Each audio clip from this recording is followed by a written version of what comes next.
quando se descobre que pode haver um inconveniente, veja, vamos entender e vamos traduzir isso para as pessoas, que o que se trava aqui, a rigor, a par de um debate sobre competência, é uma disputa de poder. É uma disputa de poder. E se quer ganhar a fórceps, constranger, amedrontar as pessoas. Mas fantasma e assombração aparece para quem neles acredita.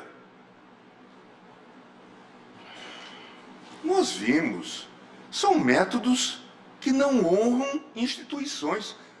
Nós vimos, eu acompanhei o julgamento, coordenei o julgamento na Justiça Eleitoral do caso Dilma Temer. Eu vi o que fizeram, por exemplo, com o ministro Napoleão, vazando informações na 1ª hora para constranger. Isto não é método de instituição, isto é método de gangster. Gangster. É disso que se trata. Veja o que 4 procuradores escrevem sobre o ministro Noronha porque suspendeu liminares. Diogo Castor, Felipe Delia Camargo, Liana Helena Jopé, Rafael Santos Bueno, atacando o ministro Noronha porque, no exercício de suas funções, concedeu liminar presidente do tribunal. O título é: Após Lava Jato, o Brasil precisa de renovação na justiça. E o que se diz? O Brasil pós-Lava Jato mudou, a impunidade dos poderosos foi rompida e os brasileiros exigem novas práticas políticas. Isso é um fato. Prova mais recente foi a vergonhosa derrota do senador Renan Calheiros na última eleição à presidência do Senado. Acontecimentos como esses são resultado da significativa renovação do Poder Legislativo na última eleição. Eu imagino que o que se pensou, não quero cometer perjúrio, mas o que se pensou com essa fundação do Deltan Dallagnol foi criar um fundo eleitoral. Era para isso. Imagina o poder, quantos blogs teriam, quanta coisa teria à disposição. São 4, a Fundação Calouste Gulbenkian movimenta 400 milhões de reais, 100 milhões de euros. É uma das fundações mais bem-sucedidas em termos culturais. Esta gente faria tudo no Brasil, faria chover com esse dinheiro. Estou falando, veja, projeto de poder. É disso que nós estamos falando.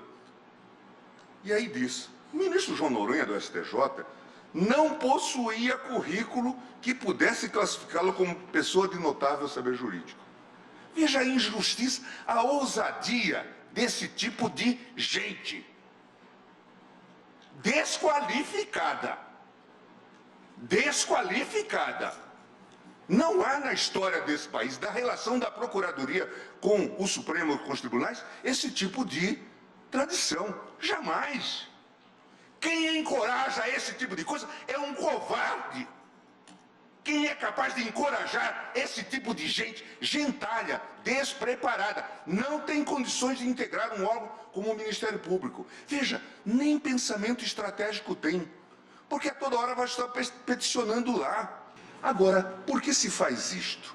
Para amedrontar as pessoas, para fazer com que elas fiquem com medo e decidam desta maneira.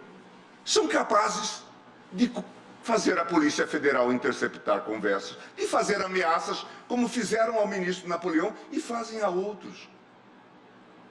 Se isto é elemento de persuasão, se isto tem a ver com alguma coisa de Estado de Direito, obviamente que é uma outra coisa. Isto é um modelo ditatorial. Esta gente não... se eles estudaram em Harvard ou em alguma coisa, não aprenderam absolutamente nada. São uns cretinos. Não sabem o que é processo civilizatório. Não sabem o que é processo. E sabe-se lá o que podem estar fazendo com esse dinheiro.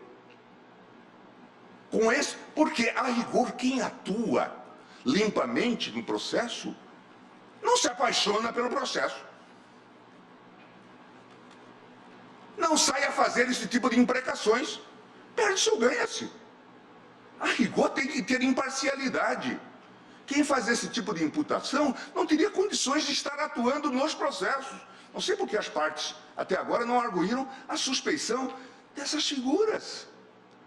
E querem amedrontar os juízes. Eu me lembro de um colega, Fábio Prieto, que dizia que isso era uma prática em São Paulo. Procuradores da República ameaçando juízes. Isso se tornou depois uma prática nacional. Até um folclore contam que um juiz teria tido uma fé com uma procuradora, depois se desentenderam, e por isso foi processado por ela.